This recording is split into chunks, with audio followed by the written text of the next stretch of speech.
Hi all signs, Gemini, Libra, and Aquarius, Cancer, Pisces, Scorpio, Aries, Leo, Sagittarius, Taurus, Virgo, and Capricorn. Tandaan niyo po ang line-up na iyan. This is about your love life. One specific question pa rin. Majority request ng lahat. Okay? Now, kung ano ang iniisip ng person mo ngayon. Kung same pa rin yung lumabas, meaning to say, yan pa rin yung iniisip niya. Tandaan, general reading po ito. Timeless reading. Kung naka-resonate kayo, comment down. Kunin nyo lang po kung ano yung naka-resonate. Kung hindi kayo naka-resonate, ibigay nyo po sa iba. Para po ito sa mga may mahabang pasensya. Kung hindi po mahaba yung pasensya nyo, abangan nyo na lang po yung paisa-isa nating reading. Okay?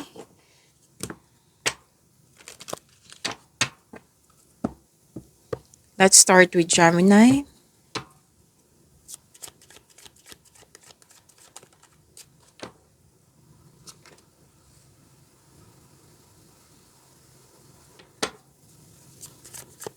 Iniisip ng person mo ngayon. Gemini.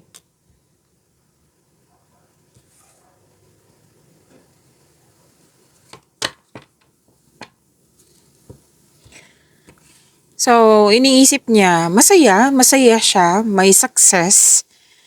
Oo, may success, may panahon sa pamilya, may panahon sa mga bata. At may enjoyment dito eh. Pero may nakita ko dito deep inside, lalo na pag mag-isa siya or gabi before matulog. Parang nagke-question siya sa kanyang sarili na parang may kulang. Oo, may sinasabi sa akin ngayon, kulang. Parang may kulang. Or this person feeling trapped sa kanyang emotion. And most likely, overthinking to, overanalyzing, naguguluhan. Yung nagka-question na siya. Okay? Pwedeng feeling trapped ito like para siyang nakatali sa isang tao, sa isang bagay, sa isang sitwasyon. Oo, kung sa sitwasyon to, pwedeng hindi siya makalet go sa mga nangyari. Yan. May nahihirapan siyang mag-move forward. Nahihirapan siyang basta nahihirapan din ako magsalita eh. So, nahihirapan siya talaga, naguguluhan siya.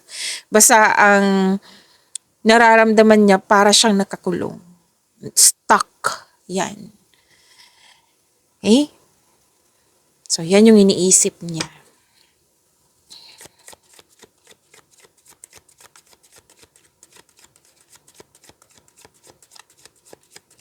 Ano ang iniisip ng person ni Libra?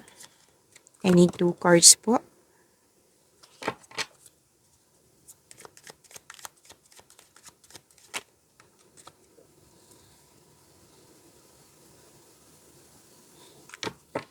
Okay.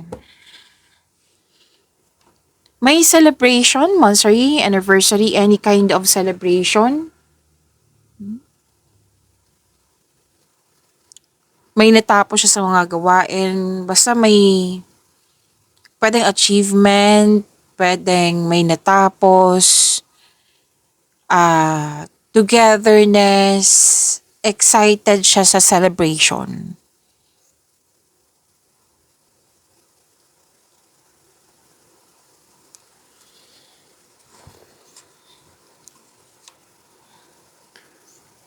So, may pangyayaring aminan. Posibleng proposal to.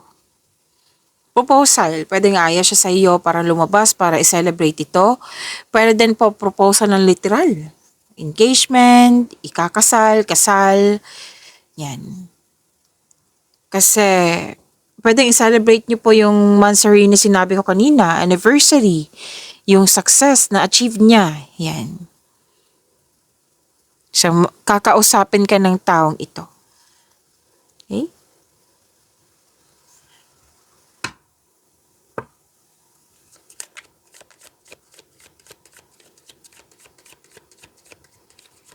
Ano ang iniisip ng person ni Aquarius?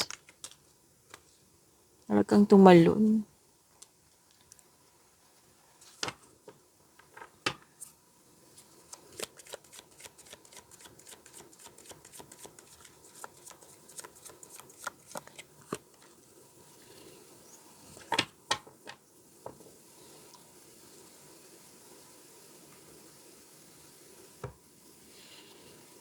Okay, Aquarius, new beginning. May nakita ko new beginning dito, bagong simula. Um, pag-level up din to eh. May pag-level up dito sa relasyon. Posibleng project ito, nag-uusap kayo for project or iniisip niya na kakausapin ka niya for project para sa pag-level up nyo. Pwede din bibili ng property. Kasi may nakita ko ditong ilalaan pera. Mag-iipon or may pera na para igasta.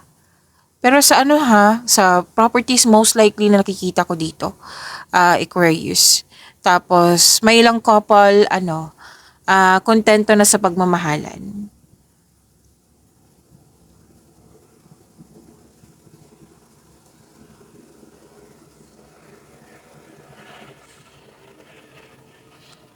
Okay, may advice kasi ang card dito sa kanya. Kasi nakikita ko dito what I meant is nakikita ko dito, nag-overthink siya. Na sana'y piliin niyang magtiwala sa kanyang sarili kaysa mag-overthink. Nag-overthink, nag-overanalyze. Kasi nga, gusto niya magkaroon ng level up. So please expect na kakausapin ka ng taong ito kasi may gusto siyang bilhin, may gusto siyang isave para mabili niya yon. Pwedeng bagay, pero most likely, yung sinabi ko kanina, property, project. At may malakas ang intuition niya eh. May malalaman siyang sekreto din. Okay? Kakausapin ka ng taong ito.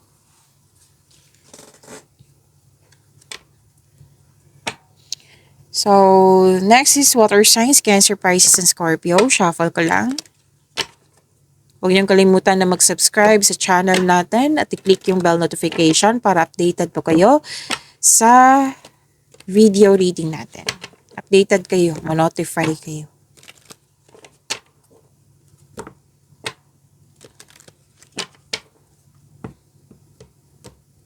Let's start with Cancer.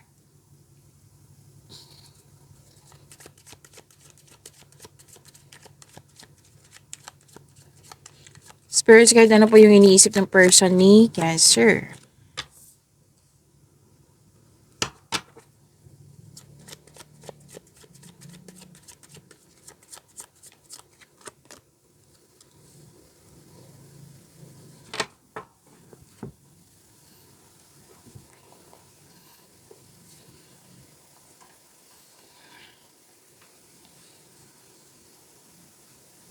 May bagong pasok dito sa relasyon. Pwedeng sobrang mabilis yung relasyon. Like for example lang po ito ha. Nakilala mo siya, very, very interested ka sa kanya last week, ngayon, pumasok na kayo sa relasyon. Yan. Or di kaya pwede din na excited kayo. Kasi nakikita ko dito may nag-uusap na regarding sa pag-level up nyo. Pwedeng projecto or pwedeng kasal, pwedeng maglipat ng bahay. Basta pag may mangyayaring para sa inyong relasyon, para sa ikakabuti ng inyong relasyon. Pero sobrang bilis nito eh. Excited, yes. Pero sinabi ng card dito na enjoy nyo po yung moment na hindi kayo nagmamadali. Kasi ang ending kasi niyan, parade kayo nagmamadali, mapipressure kayo niyan. At the end of the day, simula, magiging excited ka, tapos parati na lang na para kang naghahabol, para kang nagmamadali nga. O, bibigyan mo na siya ng aksyon. So, sinabi ng card dito, kalma.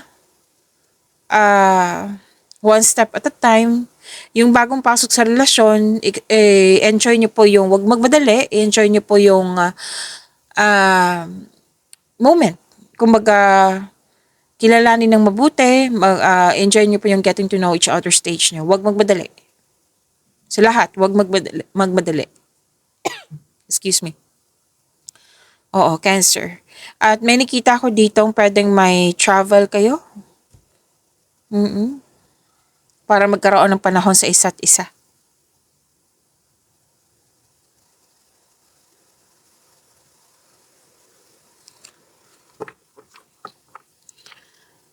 Okay. Yung sinabi ko kanina na magkaroon ng time, pwede din naman sa staycation, pwedeng pumunta lang kayo sa labas. Pero may nakita talaga akong travel dito. Tapos nakita ko dito na mahal naman yung isa't isa at nakikita ko dito na ililibre ka niya. Kasi deserve niyong dalawa na magkaroon ng time sa isa't isa at ililibre ka niya. At may nakita rin ako ditong nag-decorate, gusto magpa-renovate ng bahay. Pero most likely kasi to bakasyon para magkaroon ka ng time sa isa't isa.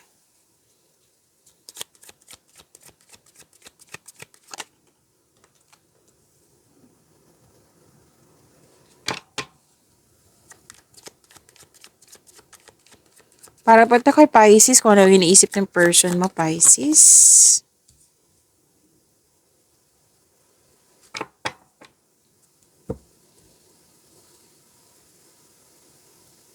Hindi siya nag-overthink. Kumbaga, gusto lang niya ng me time, alone time, space, para makapag-isip na mabuti. Kumbaga, yung space sa kanya is pahinga din. Opo.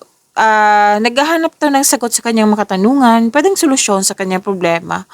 Na gusto niya ng me time. Lahat naman ng mga may successful dyan, naging successful yung relasyon, may space yan sila. Kasi kung walang space, masasakal. Okay, so this person wanted na, gusto niya ng me time, alone time, pwedeng tahimik lang to. Nandyan siya pero tahimik lang. Kasi gusto niya siya siguro yung taong na magkaroon siya ng pahinga kung tahimik lang. Kung siya lang mag-isa pwedeng sa isang kwarto or sa terrace nyo na nagkakape, nagmuni-muni, nag-connect sa nature. Yan. Okay.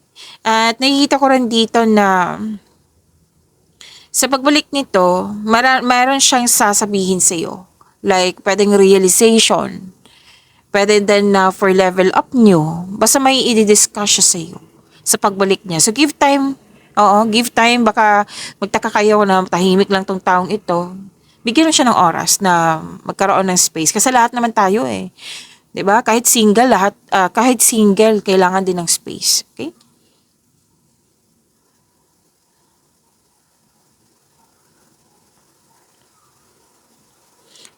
May nakita ako ditong kung ikaw ay babae, Pisces, gusto ka niyang mabuntis. Kung ito ay babae, yung person mo, gusto niyang mabuntis.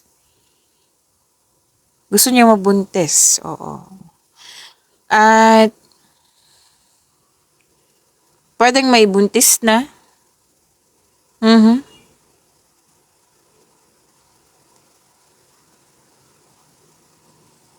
Okay. Gusto niya mag-isa kasi yan yung yung paraan niya for self-love. Yan. So, give time, give chance na bigyan ng space tong taong ito. Kasi para naman yan sa magkaroon ng healthy relationship eh. Opo. At yes, happy naman siya. Happy. Happy ako ang nakikita ko dito eh. Itong dalawang card kasi nito, gusto lang yan yung paraan niya para makapag-isip, para makapaghinga. And most likely, mahilig siya sa nature or mag-connect sa nature. Hindi sa nature na like, kailangan talaga mag-travel para mag-connect sa nature. No, pwede din sa bakuran lang. Okay. So, may mga kakilala kong taong ito. Like, lalo na't morning, na tahimik lang.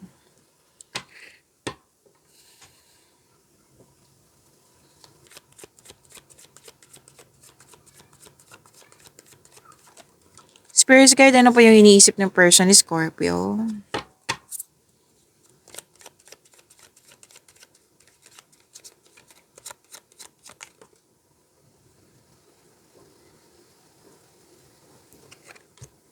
Oh.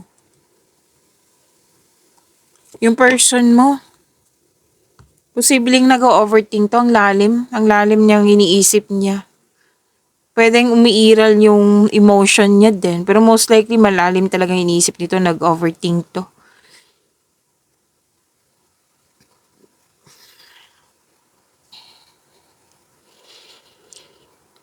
Nakikita ko kasi dito na isa sa inyo may lihim or nagsisinungaling, kaya magkaroon kayo ng time. Yes, magkakaroon kayo ng time nito. Pwedeng i-approach ka nito para mag-usap kayo ng mahinahon, syempre, na maging tapat din siya sa'yo. Yan. Basta isa sa inyo may lihim or nagsisinungaling na alam nyo. Tapos kailangan na, yung hindi siya kailangan. Kumbaga, i-approach ka nito para makipag-usap sa'yo ng malinaw sa loob ng inyong relasyon.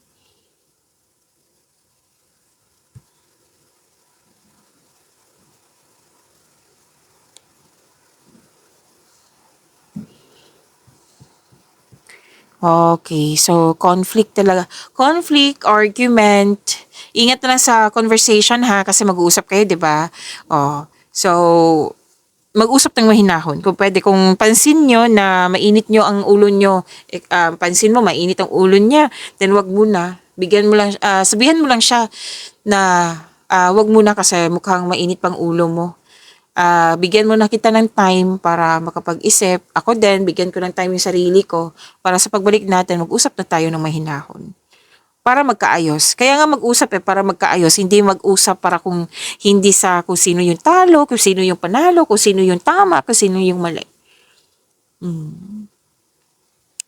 So, ingat na lang sa conversation. Kung mainit ang ulo mo, wag mo na. Sabihan mo lang siya. Wag mong tingnan lang.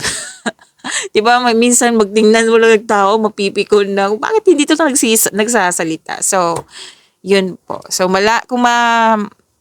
kung itong taong ito ay tahimik, meaning to say, yan na nag-iisip siya.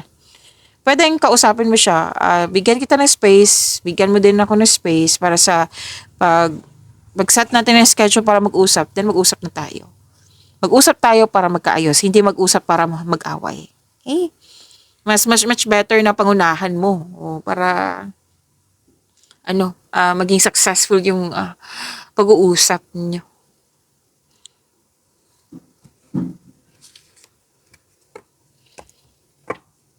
Next is fire signs, Aries, Leo, Sagittarius. Huwag niyong kalimutan na mag-subscribe sa channel natin at i-click yung bell notification para updated po kayo sa reading natin.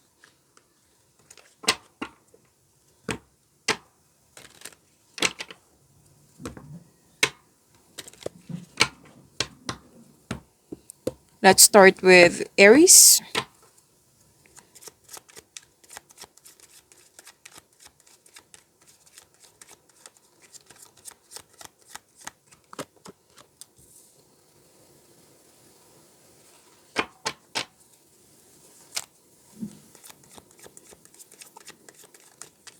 Anong iniisip ng person mo, Aries?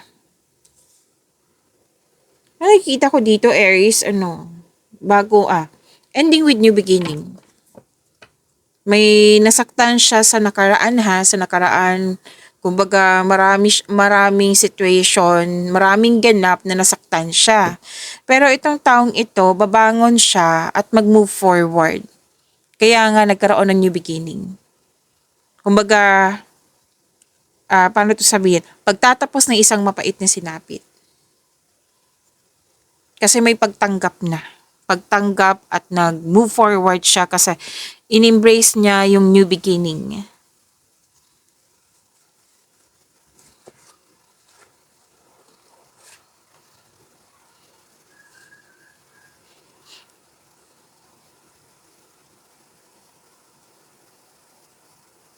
Okay,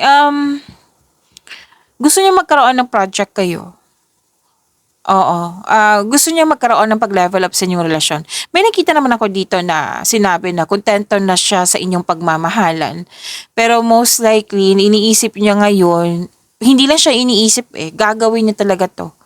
Like, may nakita din ako situation dito na may niipon na siyang pera. Gusto niya bumili ng isang bagay, property, kakausapin ka niya. Syempre, 'di ba, mag-uusap kayo niyan na regarding sa bibili kayo ng isang bagay, like project din. At para sa pag-level up nyo. Pwede din na mag-iipon kayo, kakausapin ka niya para mag-iipon kayo ng malaking pera para sa project nyo. Okay?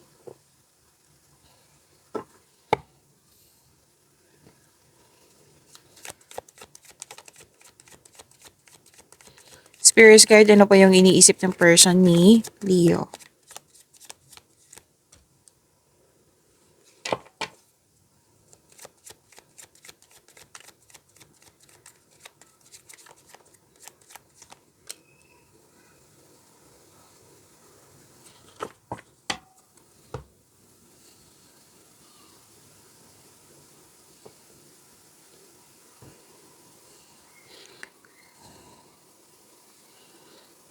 Leo, ay nakikita ko dito nag-move forward tong taong ito. Pwedeng literal na umalis, pwedeng cool off, space, pwedeng separation, or andyan siya pero nag-move on na. Oo, move on na ako kasi tapos na yan. Yan. Kasi nag-move on tong taong ito kasi gusto niya magkaroon ng growth. Ayaw niya magstay sa hinagbibigay ng lungkot sa kanya, na nagbibigay ng bigat ng nararamdaman sa kanya. So, gumagawa to ng action. Gumagawa siya ng action din. Kasi may nakita ko dito na natapos na, ginawa na, may iba is gagawa. Gagawa ng action para mag-move forward, para magkaroon ng growth.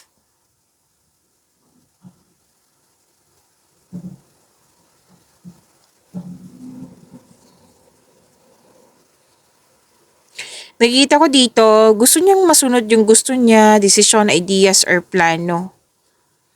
Oo, authority person kasi to. Authority person siya. At may tagumpay ako nakikita dito. Pwedeng nag-iisip siya sa iyo na tagumpay na sa buhay. Pwedeng pwedeng siya ito na tagumpay na sa buhay. Oo, kampante. Kampante ang nakikita ko dito. Kampante na sa buhay.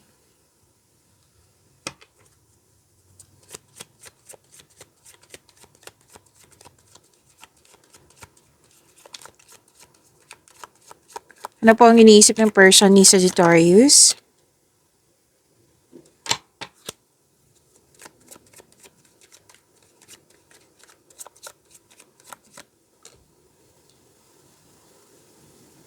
Okay. Wala rin mong iniisip niya. Nag-overthink na nga to. Lalo na paggabi, nahirapan siyang matulog. Na mas nabibigatan na worried at the same time. Nag-overthink po siya. Pero ma-overcome niya to. Malapit na tong matapos tong overthinking niya. Mag-move forward din tong taong ito. Pwede nagkaroon siya ng anxiety. So, mag-move forward itong taong ito o kinakaya niyang sitwasyon kasi may conflict. Pwedeng conflict sa relasyon, conflict sa isang bagay, sitwasyon. Kung conflict to, kailangan niyo mag-usap. Kung hindi man to about sa'yo, then dapat siyang may kausap para ma-express niya to. Kasi ang sinabi ng card dito na kailangan mag-usap ng mahinahon, kailangan magkaroon ng komunikasyon. Para kung hindi man to sa inyo, wala namang kaming problema, Miss Jav Kausapin mo siya. May iniisip siya parati. Lalo na't paggabi, pag mag-isa siya or yung wala na siya mga ginagawa. Yan, may isip niya yan. Baka pwede mo siyang tulungan kung pwede.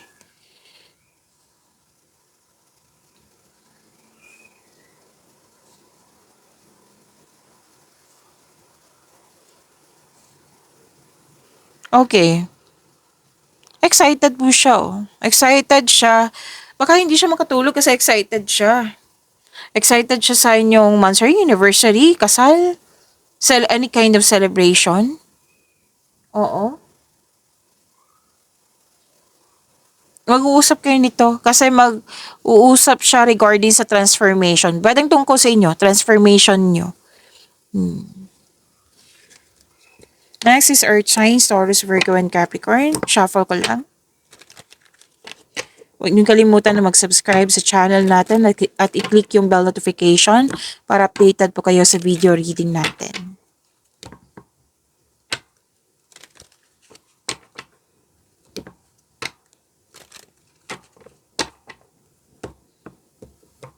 Let's start with Taurus.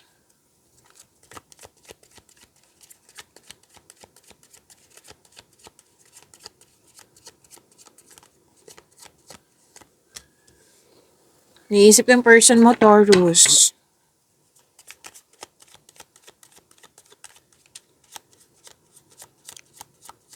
Pwedeng breadwinner tong taong ito na maraming umaasa sa kanya or may iniisip kanya na kung ikaw yung breadwinner. Kasi nabibigatan siya dito sa kanyang responsibilidad. Nabibigatan, nahihirapan. Pwedeng na-pressure. Burnout. Masyadong busy. Masyadong busy. May concern siya sa masyadong busy sa pag-aaral, trabaho, or travel. Pwedeng siya to na aminado siya na wala siyang sapat na time for sa kanyang sarili, sa iyo, sa inyong pamilya. Pwedeng siya yung may concern sa iyo. Yung parati kang busy, Taurus. And may nakita ko dito na nahihirapan siya for financial support. Nabibigatan nga. Responsibilidad to Kailangan niya ng tulong. Pag-usapan niyo.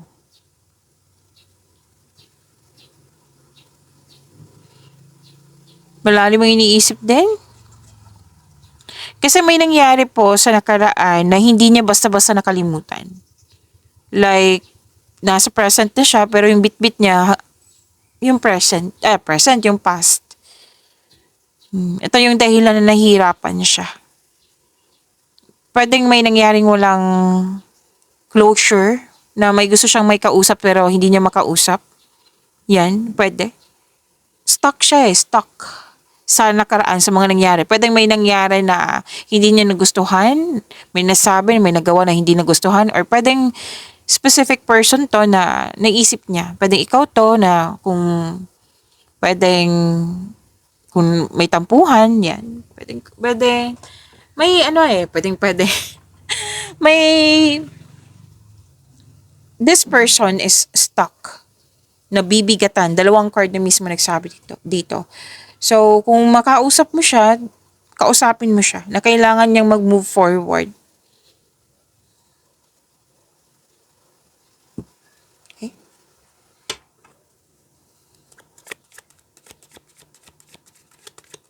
No, nang iniisip ng person ni Virgo. I need 2 cards po.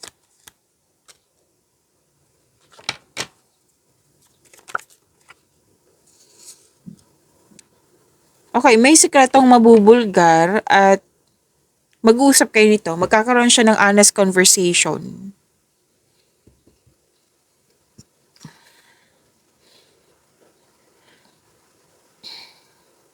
Okay, nakita ko naman dito masaya kayo, satisfied. May panahon nga sa pamilya or sa grupo ng tao. Tapos may makakatanggap ng sustento or magbibigay siya ng sustento or siya ang nakatanggap. May sustento din para sa anak dito.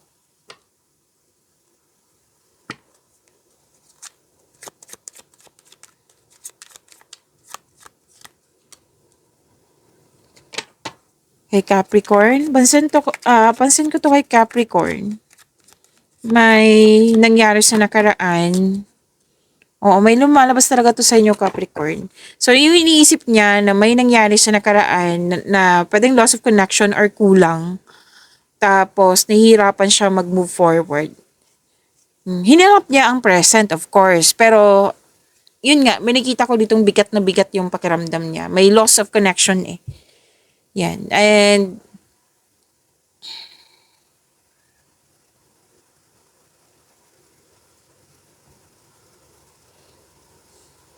okay.